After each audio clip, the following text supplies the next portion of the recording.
Hi and welcome to my channel. My name is Beth and I am the Bookworm Trait. And today I am going to be bringing you my entire TBR. Just changed the lighting slightly, so sorry if I look a bit different. Now, I recently redecorated this room that I'm currently standing in, and when I did that, I decided to have an epic unhaul. This is all of the books that I am in the process of unhauling. This is a Christmas present. This stack of books is almost as tall as I am. This is like neck height, and the majority of these books were books that I hadn't read and I just wasn't really interested in. I did film an unhaul. It was really bad, so it's never going to see the light of day.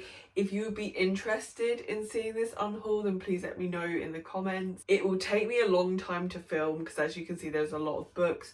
So I don't know if I want to go through the hassle of filming it again. But if it's something you guys want to see, I am more than happy to do so. But anyway, let's get into the video, and I am going to show you all of the books that are on these shelves that I haven't read, in the hopes that next year I can look back at this video and I can say, oh, I read every single one of these books. That's unlikely to happen, but that is the hope. So the first two books on here are two V.E. Schwab books, and they are A Gathering of Shadow and A Conjuring of Light. I did read the first book in this series, A Darker Shade of Magic, and I read this, I want to say, 2018. I didn't love that book, like it was fine, I enjoyed it, I just didn't love it. And so I've just never continued with this series. However, I do own the whole series in these beautiful collector's editions. I kind of just want to read them. I'm not ever going to unhaul them because I really like how they look, but I would like to read them. I also have the American collector's edition here of A Gathering of Shadows. I do actually prefer the American covers to the UK covers. It's just very expensive to get them in the UK. This one I ordered by accident, but it came and it was signed, so I'm not getting rid of that one either. The next book was a birthday present from my bestie, and this is Mermaids, Myth, Legends and Lore. If you know me, you know that I just really love mermaid books. I find it really weird that I really love mermaid books because I always feel like they're going to be so cheesy, and I always feel going into them that I'm not going to like them, and then I always do. I was going to say this is a non-fiction, but it's obviously not. This is not like a book. This is not a story. This is just a collection of information about mermaids, about the legend of mermaids and the laws that surround them. And then I think there's a couple of little stories in here as well. So I don't know how I will read this, if I maybe just pick this up as and when I want to, or if I'm going to sit there 1 month and like stick it on my TBR and actually try and read it that month. As this was a gift from my bestie, this is obviously a book I want to make sure that I read in 2021. So moving down to my Laini Taylor shelf. So the first book I have on here is Days of Blood and Starlight, and this is the second book in the Daughter of Smoke and Bone series. I love the Strange to Dreamer series, my favourite series of all time. Muse of Nightmares, my favourite book of all time.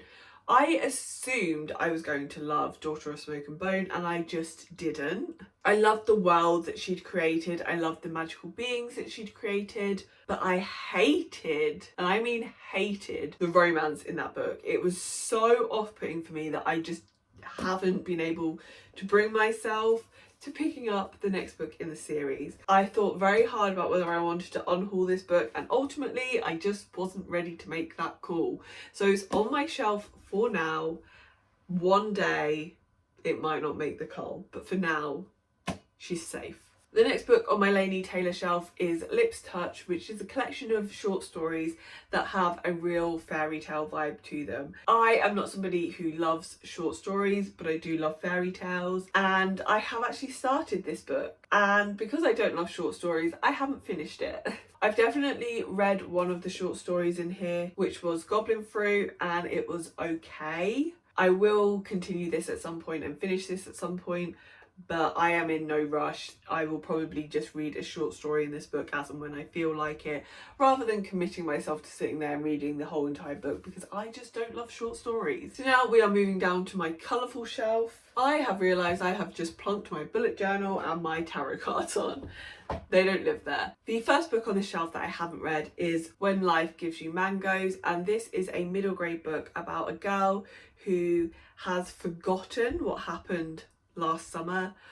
she lives in Jamaica and another girl comes to visit from England, and they begin to forge a friendship. At the same time, she's kind of losing her old best friend, and at the same time her memories are starting to come back from the last summer. I bought this after seeing it recommended on Becca's channel from Becca and the Books, and the reason that I decided to buy this was because it is set in Jamaica. My nan is Jamaican and I always want to read more Jamaican books. A lot of the black literature that I see is written by people of African heritage, and I don't have ties to my African heritage. Obviously my nan is Jamaican, and so although she has African heritage, she doesn't really know a hell of a lot about it. So I'm always looking for things that will link me more to my Jamaican heritage. So that's why I bought this. But I don't love middle grade, so I probably shouldn't have bought it because I don't have a huge interest in actually reading it. But it's really pretty and I think it sounds interesting. I think it's going to be very like heartbreaking, and I hope that I will actually force myself to pick it up at some point because there is a good chance that I will love it. The next book on this shelf is also a book that I bought off of someone's recommendation that I don't think I am ever going to have the interest in picking up, more so than the last book, and that is Where the Crawdads Sing. The reason I'm laughing is this is just not my kind of book. I bought this because my manager recommended it to me, not knowing what kind of a reader I am. She just said, oh, I read this book and I really liked it, and I went, cool, I'm gonna buy it, and I bought it. So some things in books that I don't typically enjoy. I am not a big lover of contemporary thrillers and mysteries, and I don't enjoy historical settings. This is a mystery set in 1969, so like just not my kind of book. It's about a girl who lives in a marsh and is kind of weird and beautiful, and a murder and her going into town to find love. I don't know, this just doesn't sound like anything I would be interested in. This book is very highly rated and I've heard a lot of people say that it is a really, really good book. It's also stunning, like the colours stunning. So I can't quite bring myself to get rid of it yet because I think if I push myself to pick it up, there is a tiny chance that I'm going to love it. But will I ever have that push? And the last book on this shelf is Katie by Jacqueline Wilson. One of my favourite books growing up was What Katie Did, which is a classic children's book, and I just connected to the character of Katie so much. I was the oldest child. I believe Katie's the oldest child. I was very like willful and defiant, and I had this like great imagination. I loved to write. I remember Katie got a desk for Christmas and I was like, I want a desk for Christmas, and I didn't get one. So yeah, I just loved the book of What Katie Did so much. Second thing, one of my favourite authors growing up, and I'm sure it would be the same for anyone of my generation who was born in the UK and is a book lover, Jacqueline Wilson. Jacqueline Wilson wrote a retelling of What Katie Did set in modern times, and when I found that out I bought it, but it's long and I just can't really be bothered to read it. I think I'm gonna absolutely love it if I ever actually pick it up, but I just don't have that desire. I'm just not a middle grade lover. I'm sure I'll pick it up one day and I'm sure I'll love it, but for now it's sitting quite proudly on my TBR. Now we're gonna move down to this shelf here that you can't see, and the first book that I'm gonna mention on this shelf isn't entirely a book that I haven't read, because it's Library of the Unwritten, and I did read the first 50 pages of this book before I DNF'd it. I didn't DNF this book because it isn't good, it just wasn't what I was expecting, and rather than end up disliking it because of that, I decided it was best to just put it down for now. I'm gonna say I DNF, did not read, DNF, no, DNR. I'm gonna say I DNF'd end. Did not finish for now. I thought that was going to be really easy to say, but it was not. This is a book about a library in hell that is full of unfinished books. And these books will try to escape, so there is a librarian who is in charge of making sure they don't go where they're not supposed to. Now one day a book escapes and makes its way to Earth, and the librarian, along with some associates, has to go to Earth to try and find the book. I went into this thinking it was going to be like a dark, whimsical, fantastical, atmospheric read, and it was like very light-hearted and funny. And it was just so jarring at that time for me to try and read it that I was like, I need to put this down so that I can go into this expecting a light-hearted and funny read, and therefore enjoy a light-hearted and funny read. So this is one that I am more than certain I will pick up and I will read in 2021, and hopefully I will enjoy it a lot more in 2021. The next book is The Invisible Life of Addie LaRue by V.E. Schwab, and I am not going to explain what this book is about because it is a booktube darling and everyone is talking about it. I am not going to dwell on this book for very long, other than to say I'm definitely going to read this book soon. It's one of those books that I was so highly anticipating that I have to like wait for my own hype to die down a little bit so that I can actually bring myself to read it, because I was just too excited for it when it came out. I am now ready to pick this book up, so the minute that it fits into my TBR, it'll be on there, it'll be read. The next book on this shelf is The City We Became by N.K. Jemisin. This is a book that looks at New York as a kind of sentient being, and that's all I really know about this. N.K. Jemisin is an author that I am dying to read from, but the more I think about it, the more I feel like this is not the book that I want to start with. I think I want to start with I'll insert a picture of the book that I want to start with because I cannot remember what it's called, but we all know it. Oh, here it is, The Fifth Season. I want to start with The Fifth Season because I know that that is like a dystopian, global catastrophe book, which is my kind of thing. Whereas this, I think, is a bit more speculative, a bit weirder, and I feel like if I love this, then it might ruin the fifth season for me, because I'll want more of that weird speculative strangeness, and I don't think that's what's in the fifth season. Whereas I think if I love the fifth season, I don't think it would affect my enjoyment of this book. That's my weird, crazy theory when it comes to N.K. Jemisin's books anyway. I do want to read this, it's just a case of when. The next book is The Ravens, and this was in, I think, the most recent Illumicrate box. So this was not a book that I picked for myself. However, it is a book that I really, really want to read. I think it sounds really good, and I am hyped to get around to this at some point. This is a book about a sorority where the girls are actually witches. I've heard it described as scene queens? No, that is a completely different thing. I've heard this described as Scream Queens meets The Craft, and so yeah, I'm really interested to read this book at some point. I think I'm gonna really like it. It seems like my kind of thing. I love an academic setting.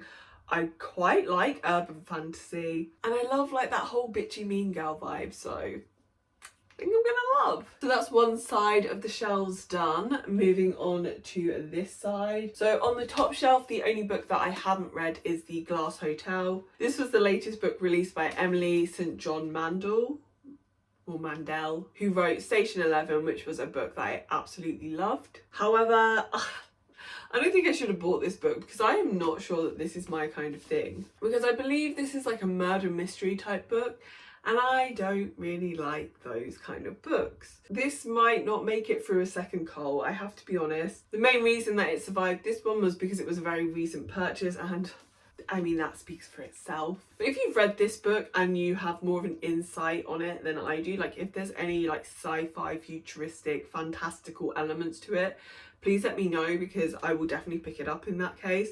But it seems like it's just like a straight contemporary, which I like my contemporary with a bit of spice. We can skip this shelf. This is just Nevernight. So moving on to my just random shelf that I just try to make look nice. The first book we have on here is Vox, and this is a book that I have almost DNF'd so many times because I've had this book for like 6 years. I think I bought this book on my honeymoon, and every time I go to unhaul this book, I read the synopsis and go, oh, why haven't I read this yet? It sounds so good. But I just, for some reason, never reach for it. I also think it's gorgeous. This is a dystopian that is talked about in the same vein as The Handmaid's Tale. It is a look at like the rights of women, which is obviously something as a woman that I find interesting. And in this book, women are limited to how many words that they can speak in a day, so they can only say 100 words, which for me, impossible. I would be dead. I don't know what happens if they say more than 100 words. Oh, you get electrocuted. That seems fair. I've not heard a lot about this book, but I think it's like quite a well-respected book. So I really do want to read it at some point because I think I'm going to absolutely love it. I would probably like to annotate this book and actually like take my time reading it critically. It seems like it's going to have a lot of things that I find very interesting, but I just haven't done it yet. One of the things that I hope is by like reducing the amount of books that I have on my shelves that I haven't read, I can actually get to the ones that I'm interested in reading. The next book on here is another recommendation. This was another recommendation from a friend. This time a recommendation from one of my other friends. I only have two. This one is called The Feed, and apparently it's soon to be a major TV series. I did not know that. I don't know what this book is about. I've just read the synopsis and it's about a man and a woman trying to save their daughter. But I believe that this is another dystopian sci-fi, which I love. I don't read enough dystopian because I absolutely love it. So yeah, one day I will pick this up. It has come recommended as a book that I personally would like. And I remember her, when she explained it to me, I thought it sounded good, but I haven't read it. The next book is a book that I was gifted recently from Emma at Perfect Paperbacks, and this is Gods of Jade and Shadow. This is by Silvia Moreno Garcia, who wrote Mexican Gothic. I read Mexican Gothic and I didn't love it, but I think the author is incredibly talented, and this, I believe, is more of like a fantastical adventure book rather than a gothic horror. So I am interested to see how I get on with this one, because this is probably more in my comfort zone in regards to genre, and I think she is a talented author, so I think this could be a book that I really love. This is about a girl who accidentally releases the god of death, and together they go on some kind of adventure to do some kind of thing, get his powers back maybe? I don't know. That's what it sounds like to me. This is a book that I'm definitely prioritising, not only because it was a gift, but also because I think it's just genuinely going to be a book that I'm going to enjoy. The next book on here is Once and Future Witches. This is the Illumicrate edition with nice red sprayed edges. And I don't actually know what this book is about. It's about witches. I think this is about women becoming witches in the modern day. I don't know.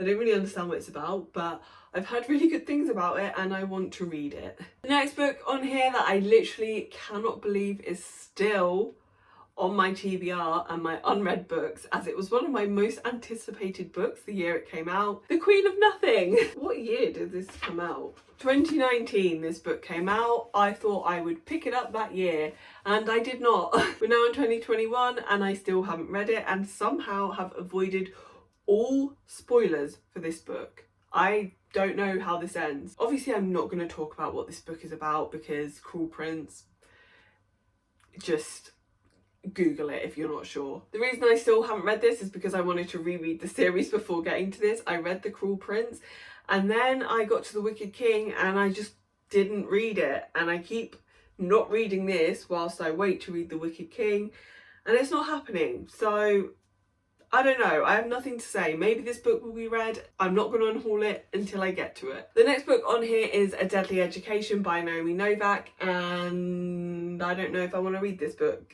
Naomi Novak is an author that I really want to read from. I'm so interested in Spinning Silver and whatever the other one is, and I got this. This is the Illumicrate version. I think it's the Illumicrate version on the standard version. I think it's the standard cover on the Illumicrate version, because I did not like the Illumicrate cover. I've heard that Naomi Novak is a really talented and beautiful writer, but I've heard that this book just isn't that good. I've also heard that it's problematic, though that's something that I would like to make a decision for myself. Yeah, I'm just not super hyped to read this after like the mixed reviews, and I will definitely be reading her other books prior to picking this up anyway, so whether I ever read this or not, I don't know, but for now it's still on my TBR. And finally, we're moving on to my last shelf, which you can't see, it's just here. This is mostly graphic novels on here, and it's also where I keep my current TBR. The first one we have on here is a Junji Ito manga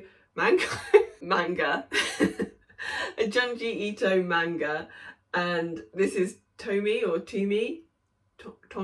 I don't know, not sure how you pronounce that. So I've made it that far through this already, and I don't know if I'll ever finish this. It's very expensive, so I don't think I'll just like unhaul it. I'll probably gift it to someone. But I just don't really like this. It's not scary, I find it almost funny. Because of that, I just can't really connect to it, I guess. I don't really know what else to say about this, except I don't really like it that much. One day I might try and finish it, or one day I might find someone who I think will really love it and give it to them. I also have the Beautiful, and this is a Fairy Loot edition with sprayed edges. This is a YA fantasy vampire story set in New Orleans. I believe it's a historical setting, and this is actually on my TBR for January, so hopefully I will be reading this book soon. I have heard kind of mixed reviews on this depending on what people's preferences where it comes to YA fantasy. I think it's quite cliche and therefore I'm probably not going to like it, but I just really want to read it. Like, I'm just super intrigued by this, and I'm excited that out of all of the books that I've just talked about, this is probably going to be the one I pick up next, so it should be good. And the last book on my TBR is in a stack of books that are currently under my desk. They are all white books which will be going on a shelf in my bedroom when my husband eventually puts the shelf up, and that is Renegades by Marissa Meyer. And full honesty here, I have no intention of reading this book. Say what you will about me, I'm keeping this one for the aesthetics. I don't have many white books, and weirdly, pretty much all of the white books that I own, I did not enjoy. So maybe I just don't like white books. This is a superhero story, and superheroes are just not really my thing. I don't enjoy graphic novels about superheroes. I don't really enjoy films about superheroes. I don't really enjoy TV shows about superheroes. I don't enjoy cartoons about superheroes. So I don't think I'm gonna like a book about superheroes, but you never know. One day I might pick this up and read it. I have actually heard pretty good things about it, but for now, she's a beautiful book. She's gonna make my shelves look pretty. You know what? I have no regrets. So if I've added up correctly, which quite possible that I did not, there are 22 books on my shelves that I have yet to read. I would like to say that I will read all of these books by the end of the year, but let's be honest, that's probably not going to happen. But hopefully I can read quite a big chunk of them. I'm really going to try and like limit how many books I buy in 2021, because when I had all of these unread books on my bookshelves, it just felt so overwhelming because I wasn't interested in them. So I'm going to just try and really like streamline the books that I own to books that I love or I'm super interested in, and we'll just see how that goes. So if you've made it this far in the video, thank you so much. Please leave me your favourite love heart emoji in the comments down below. If you've read any of the books that I've mentioned and you think I should prioritise them, or if there's any books you've read that you think I should be getting rid of, then please let me know that as well. Please don't forget to like this video and subscribe if you want to see more from me, and hopefully you'll come back and see me in another video soon. Bye.